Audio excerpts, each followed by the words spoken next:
I almost said no. My friends know I don't do blind dates.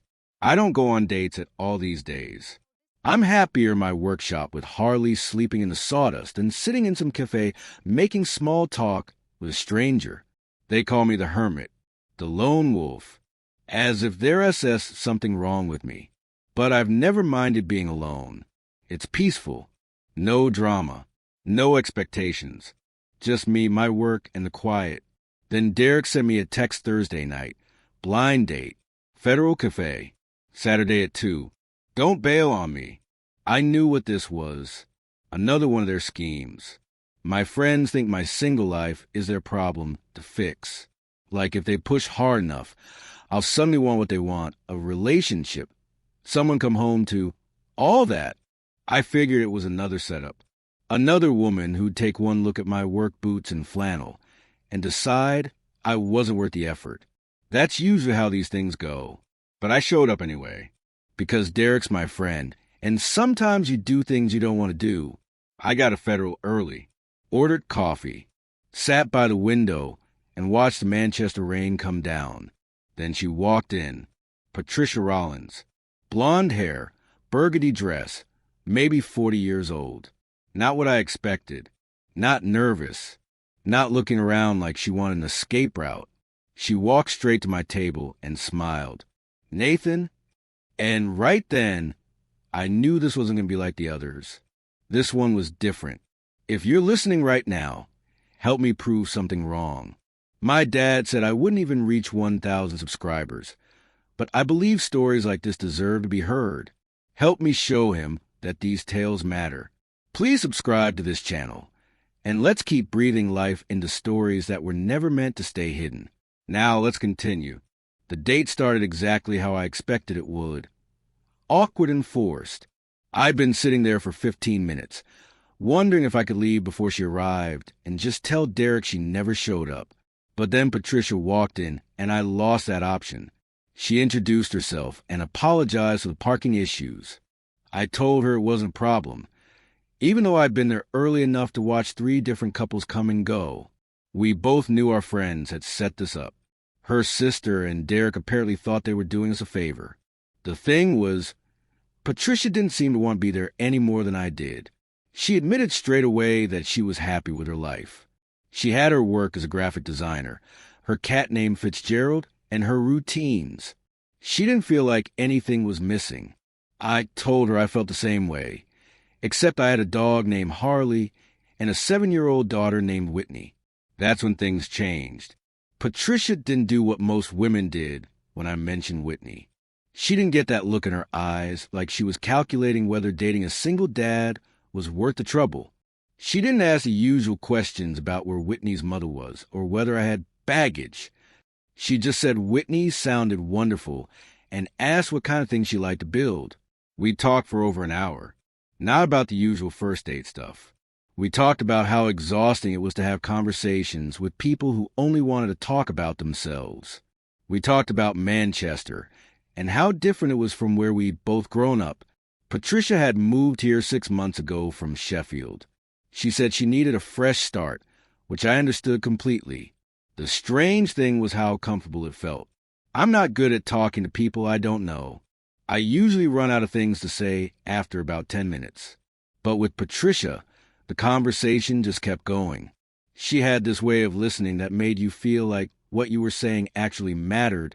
And when she talked about her life, her work, her mother, whom she visited every week, the cat who judged her every decision, I found myself wanting to know more. By the time we left the cafe, the rain had stopped. We stood outside for a moment, neither of us quite ready to leave yet. Patricia thanked me for meeting her and said she'd had a better time than she expected. I told her I felt the same way. Then she got in her car and drove off, and I realized I'd forgotten to get her phone number. I sat in my truck for a solid 5 minutes, mentally kicking myself. Derek was going to laugh at me for weeks. But more than that, I was genuinely disappointed. For the first time in years, I'd met someone who made me think that maybe my life could be different.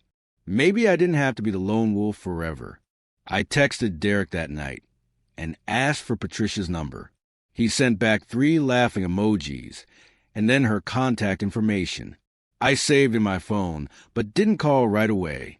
I didn't want to seem desperate. But the next morning, I woke up thinking about her, and by noon I'd sent her a text asking if she wanted to meet again. She replied within 5 minutes. Yes. When? We arranged to meet the following weekend at Heaton Park. I told her I'd bring Whitney and Harley, so she could meet them both. If this was going to go anywhere, Patricia needed to know what she was getting into. My life wasn't just me. It was my daughter, our dog, and our quiet little world on the outskirts of Manchester. If Patricia couldn't handle that, better to know now. But something told me she could handle it just fine. The second date was different from the first. Not worse, just different. Whitney was nervous about meeting Patricia, which was unusual because Whitney wasn't normally a nervous kid. But she'd only met one other woman I'd dated in the past 4 years, and that hadn't gone well. The woman had talked to Whitney like she was 3 years old instead of 7, and Whitney had given me a look that said, "Please make her leave." We never saw her again. But Patricia was different. When we met them at the park entrance, she crouched down to Whitney's level and complimented her on her trainers. Then she asked Whitney what her favorite thing about Harley was. Whitney, who normally took forever to warm up to new people, started talking immediately about how Harley could catch a frisbee midair and how she was teaching her to shake hands. We walked the trails around the lake. Whitney threw sticks for Harley while Patricia and I talked. She told me more about her mother, who was 72 and had early-stage dementia. That's why Patricia had moved to Manchester, to be closer to her. Her mother was in a care home in Prestwich, and Patricia visited her 3 times a week. I told her about Whitney's mother, Sarah, who'd left when Whitney was 3. Sarah had been young and unprepared for motherhood. She'd struggled with addiction and eventually decided she couldn't be the mother Whitney needed. I hadn't heard from her in 4 years. Whitney barely remembered her, which was probably for the best. Patricia listened without judgment. She didn't offer platitudes or tell me everything would work out. She just nodded and said it must have been hard, and it had been. Those first few years raising Whitney alone had been the hardest of my life, but we'd managed. We'd built our own little family, just the 2 of Harley. We were halfway around the lake when I saw him, a tall man in expensive outdoor gear, standing near the car park with his arms crossed. He was watching us. When he saw that I'd noticed him, he started walking toward us. Patricia saw him at the same time I did. Her whole body tensed. She grabbed my arm without thinking about it, and I could feel her fingers digging into my jacket. "That's Mark," she said quietly. "My ex-husband." Mark reached us before I could respond. He was probably mid-40s, with the kind of polished look that came from money and gym memberships. He smiled, but it didn't reach his eyes. "Patricia," he said, "didn't know you came out here." "It's a public park, Mark." Patricia's voice was steady, but I could hear the tension underneath. Mark looked at me, then at Whitney and Harley. His smile got wider. "Didn't realize you were seeing someone. Must be serious if you're introducing him to your social circle." There was something insulting in the way he said it, like my work boots and my flannel, and my kid made me less than him somehow. "This is Nathan," Patricia said. She didn't let go of my arm. "Nathan, this is Mark. We were married a long time ago." "Not that long ago," Mark said. 5 years since the divorce. Though it feels longer, doesn't it, Trish? Patricia hated being called Trish. I could tell by the way her jaw tightened. "What do you want, Mark?" she asked. Mark pulled an envelope from his jacket pocket. "Just dropping off some paperwork. The estate documents I mentioned last month. You still haven't signed them." "I told you I'm not signing anything that forces me to move back to Sheffield." "It doesn't force you to do anything," Mark said, his tone patient like he was explaining something to a child. "It just clarifies your access to the trust funds. Your father wanted the family to stay together. Patricia, you know that. The terms of the trust reflect his wishes." "My father's been dead for 3 years," Patricia said. "You're the executor. You're the one controlling everything. I'm following his instructions." There was a long silence. Whitney had stopped throwing sticks and was standing close to my other side, watching Mark with the kind of suspicion kids get around adults they don't like. Harley had moved between Patricia and Mark, not growling but alert. "I'll look at the paperwork," Patricia finally said, "but I'm not promising anything." Mark handed her the envelope. "You got until Friday. After that, the freeze continues. Your mother's care isn't cheap, Patricia. You might want to think about that." He walked away without saying goodbye. We all stood there for a moment, watching him get into a black Range Rover and drive off. "I'm sorry," Patricia said. She finally let go of my arm. I didn't know he'd be here. "What was he talking about?" I asked. "The state freeze?" Patricia looked down at the envelope in her hands. "It's complicated. I've got time." She took a deep breath. "My father left everything in a trust when he died. Mark is the executor. About 6 months ago, he started putting conditions on my access to the funds. He says it's because of the terms of the trust, but really it's because he wants me to move back to Sheffield. He thinks if he squeezes me hard enough financially, I'll have no choice." "Can he do that?" I asked. "Apparently. His lawyers found a clause about maintaining family connections. Mark interprets that as me needing to live near my brother in Sheffield. If I don't, he can freeze my distributions indefinitely. That's insane." "That's Mark." Patricia looked tired suddenly, older than she had been an hour ago. "He's been doing this for months. Every time I think I'm free of him, he finds a new way to pull me back in." Whitney tugged on my sleeve. "Dad, is that man bothering Patricia?" "A little bit, yeah." I said, "Can you make him stop?" Patricia smiled at Whitney despite everything. "That's very sweet of you, but it's adult stuff. Nothing for you to worry about." But I was worried, because I'd seen men like Mark before. Men who use money and power to control people. Men who didn't like losing. And Patricia wasn't just some woman I'd had coffee with once. She was someone I actually liked. Someone I could see fitting into my life. And I liked seeing her scared. We finished the walk around the lake, but the mood had changed. Patricia was quieter. Whitney kept asking if she was okay. When we got back to the car park, I asked Patricia if she wanted to come back to our place for dinner. She said yes without hesitating, which told me she didn't want to be alone. We drove separately to my house, a small cottage on the edge of Barry, surrounded by trees and far enough in the city that you could actually see stars at night. Whitney gave Patricia a tour while I made spaghetti bolognese.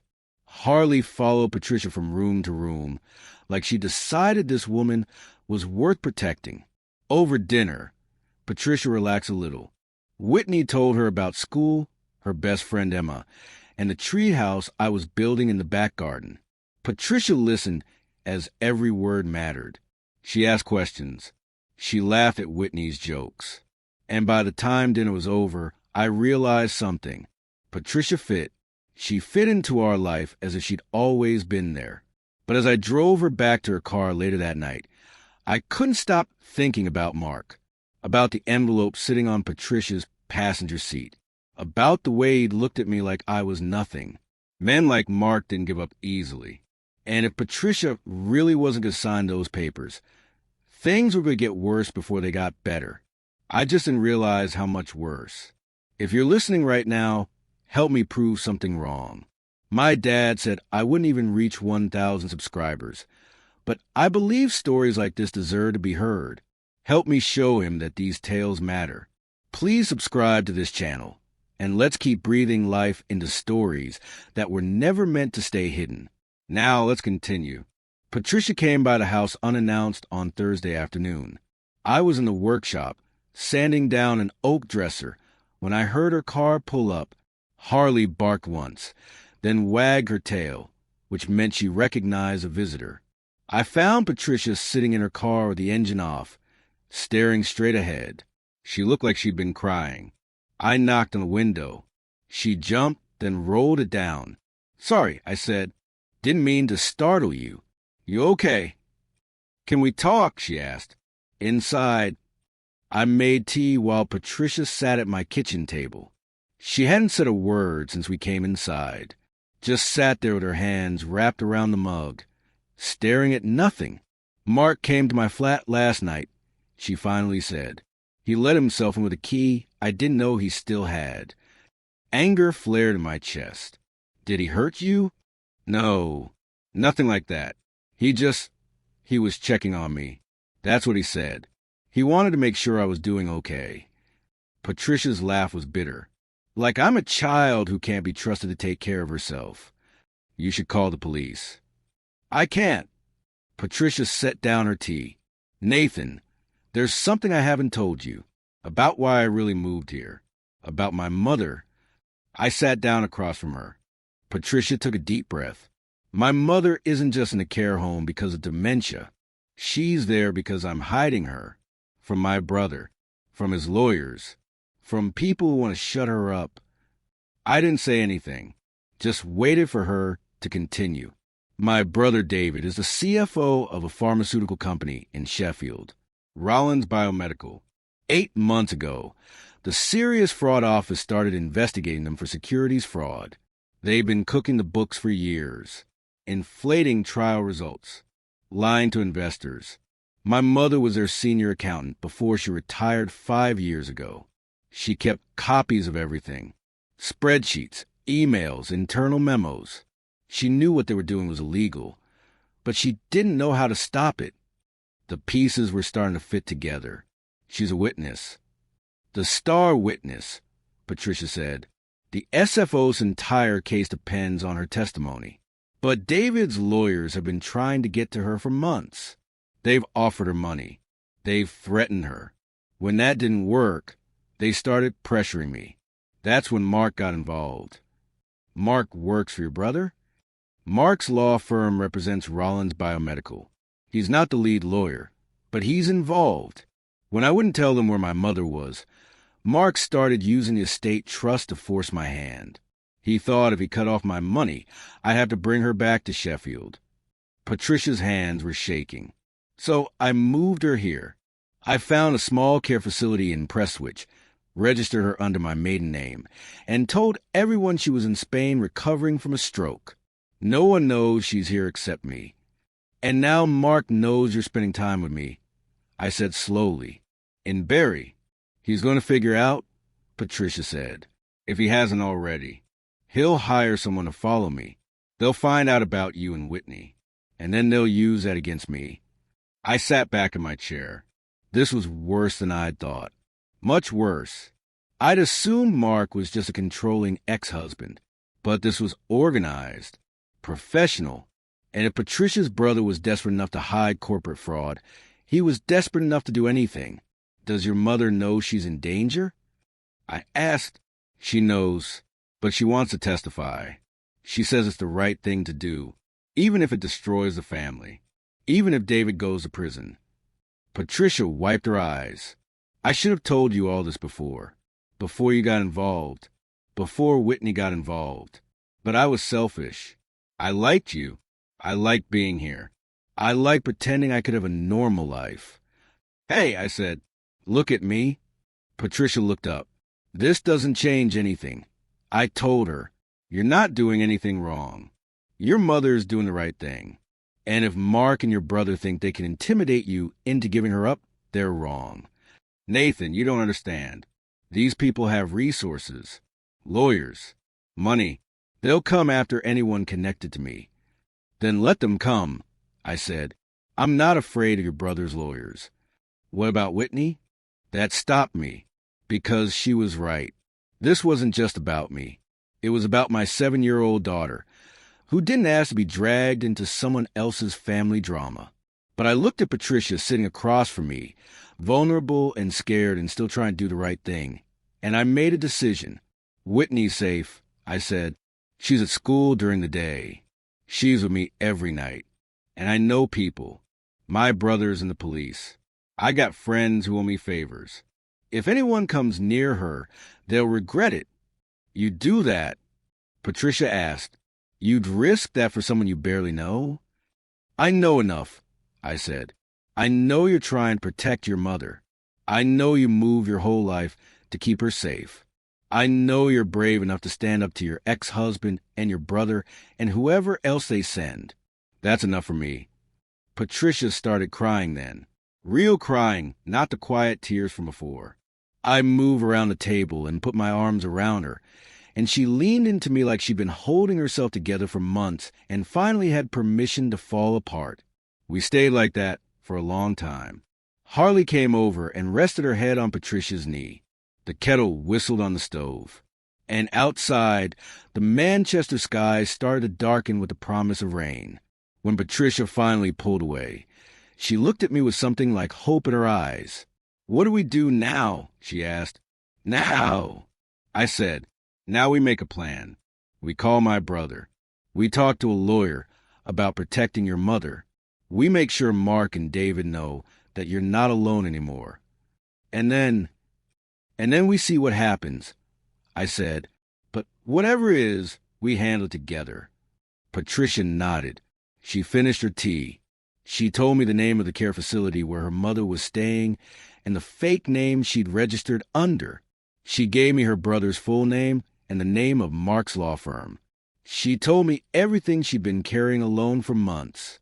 And when she left that night, I stood on the porch and watched her drive away, knowing that things were about to get complicated, dangerous, even. But I also knew I'd made the right choice. Because sometimes the quiet life isn't enough. Sometimes you have to step into the noise and fight for what matters. And Patricia Rollins mattered. The rain started Friday night and didn't stop. By Saturday morning, my driveway had turned into a mud pit, and the trees around the house were dripping as if they'd never be dry again. Whitney was at her grandmother's for the weekend, which was lucky, because I had a feeling things were about to get messy. Patricia had stayed over on Friday night, not in a romantic way. She'd taken the spare bedroom, and we'd spent most of the evening making phone calls and going through documents. My brother Tom had come by after his shift to talk about witness protection and what kind of legal options Patricia had. Tom's wife knew a lawyer who specialized in trust disputes. We called her too. By midnight, we had something resembling a plan. Patricia would refuse to sign Mark's documents. She'd file a complaint with the Law Society about Mark using the estate trust to coerce her. Tom would put in a word with the SFO about protecting Patricia's mother until the trial. And I'd install security cameras around my property, just in case. It wasn't much, but it was something. Saturday morning, Patricia and I were in the kitchen drinking coffee when Harley started barking. Not her friendly bark, her something's wrong bark. I went to the window and saw the car immediately. A black Mercedes SUV was parked at the end of my driveway with the engine running. 2 men in the front seats. They weren't getting out, just sitting there, watching the house. "That's them," Patricia said behind me. She'd gone pale. "That's David's car." I pulled out my phone and took a photo of the license plate. Then I called Tom. "There's a car at the end of my drive," I said when he answered. 2 men inside. They'd been sitting there for 5 minutes. Registration number Sierra Tango 17 Charlie Yankee Mike. Tom told me to stay inside and that he'd send someone to check it out.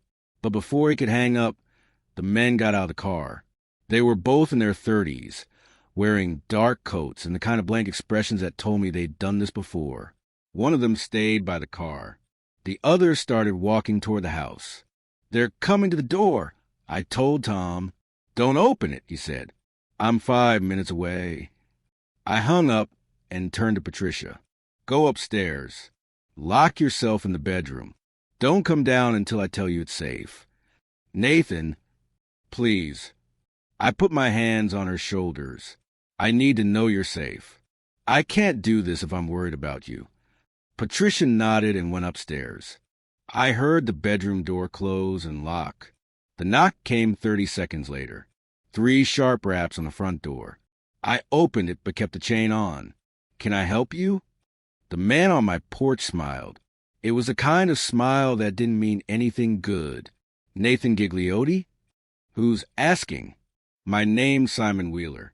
I'm a private investigator working for Rollins Biomedical. I'm looking for Patricia Rollins. We have reason to believe she's been staying here." "Never heard of her," I said. Simon's smile didn't change. "Mr. Gigliotti, I don't think you understand the situation. Ms. Rollins has information that belongs to our client. We're prepared to offer her a very generous settlement if she cooperates. But if she continues to hide her mother and obstruct our investigation, things will become difficult for everyone involved, including you." "That sounds like a threat." "It's a statement of fact." Simon glanced over his shoulder at his partner, then back at me. "We know Ms. Rollins has been spending time here. We know she's moved her mother somewhere in the area. And we know you have a daughter who attends Elton Primary School. It would be unfortunate if the situation escalated in a way that affected your family." The anger that had been building in my chest since Mark showed up at the park finally broke through. I stepped outside and closed the door behind me, forcing Simon to step back. "Let me make something very clear," I said quietly. "You don't know me. You don't know what I'm capable of. But if you or anyone from your company comes near my daughter, if you threaten Patricia again, if you so much as drive past this house one more time, I will make your life very difficult. Do you understand?" Simon's smile faded. "Mr. Gigliotti, you're making a mistake. This is a legal matter. You can't—" "I'm not finished," I said. "I've got your license plate. I've got photos of both of you.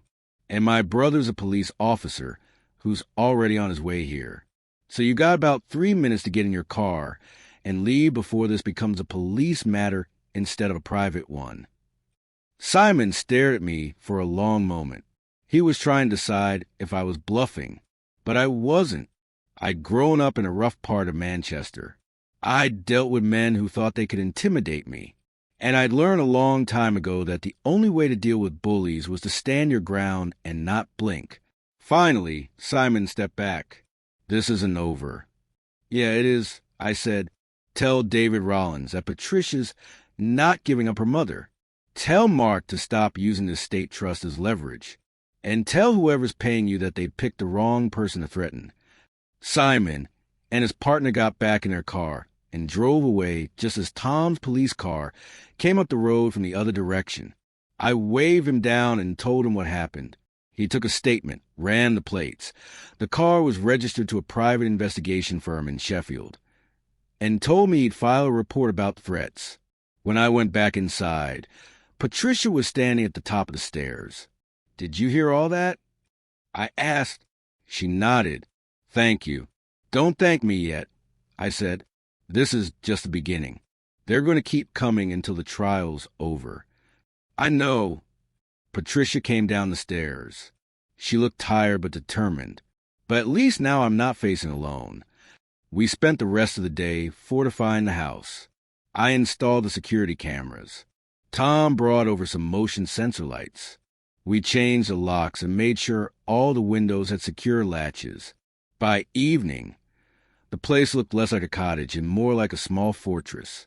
Patricia made dinner while I finished the last of the outdoor work. We ate in the kitchen, not saying much, both of us knowing that we'd crossed a line. This wasn't just dating anymore. This was commitment. This was choosing to stand together against people who had more money and power than we did. After dinner, Patricia helped me clean up. We were washing dishes when she finally spoke. "Why are you doing this?" she asked. "Really, you could walk away. Tell me this is too much. No one would blame you." I thought about it, about Whitney and our quiet life, and how much easier things would be if I just let Patricia handle this on her own. But then I thought about the way Patricia had crouched down to talk to Whitney at the park, the way she'd listened when I talked about Sarah leaving, the way she trusted me enough to tell me the truth, even when it made her vulnerable. "Because you're worth it," I said simply, "and because I'm tired of being alone." I thought I wanted quiet. No drama, no complications. But that's not living. That's just existing. You make me want more than that. Patricia put down the dish she was holding and turned to face me. "I'm falling in love with you," she said. "I know that's too soon. I know we barely know each other, but I am. Yeah, I said, me too. We stood there in my kitchen with soapy hands and the rain hammering on the roof, and for the first time in years, I felt like I was exactly where I was supposed to be. The trial was still months away. Mark and David weren't going to give up. There would be more threats, more men in dark cars, more late-night phone calls, legal documents, and stress. But I'd face worse. And this time, I wasn't facing it alone. Patricia stayed that night, and the next night, and the night after that. By the end of the month, most of her things had migrated from her flat to my house. Whitney loved having her around. Harley followed her everywhere. And I stopped thinking of my cottage as just mine. It was ours now. All of us. A fortress we'd built together against whatever came next. And when the trial finally happened 6 months later, when Patricia's mother testified and David Rollins was convicted, Dee and Mark lost his position as executor, we celebrated quietly. No big party. No grand gestures.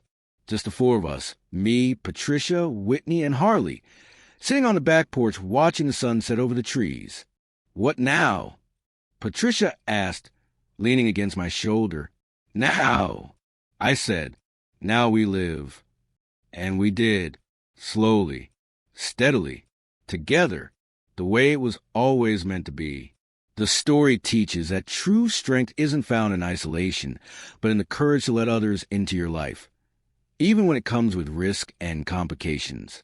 Nathan believed that safety meant keeping his world small and quiet, protecting himself and his daughter by avoiding emotional entanglement, but he learned that meaningful connection requires vulnerability and the willingness to stand beside someone through their darkest moments. The narrative demonstrates that love isn't about finding someone who makes life easier. It's about choosing someone worth fighting for, even when their problems become yours.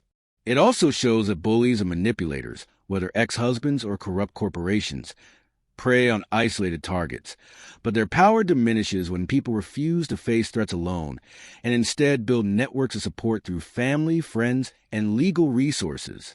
Ultimately, the story reveals that a life spent avoiding pain and drama isn't peaceful. It's just empty, and that real peace comes from building something worth protecting with people who matter, transforming a fortress of solitude into a home filled with purpose, partnership, and shared resilience. If you're listening right now, help me prove something wrong. My dad said I wouldn't even reach 1,000 subscribers, but I believe stories like this deserve to be heard. Help me show him that these tales matter. Please subscribe to this channel, and let's keep breathing life into stories that were never meant to stay silent. And here's what I need to know. Do you want part 2?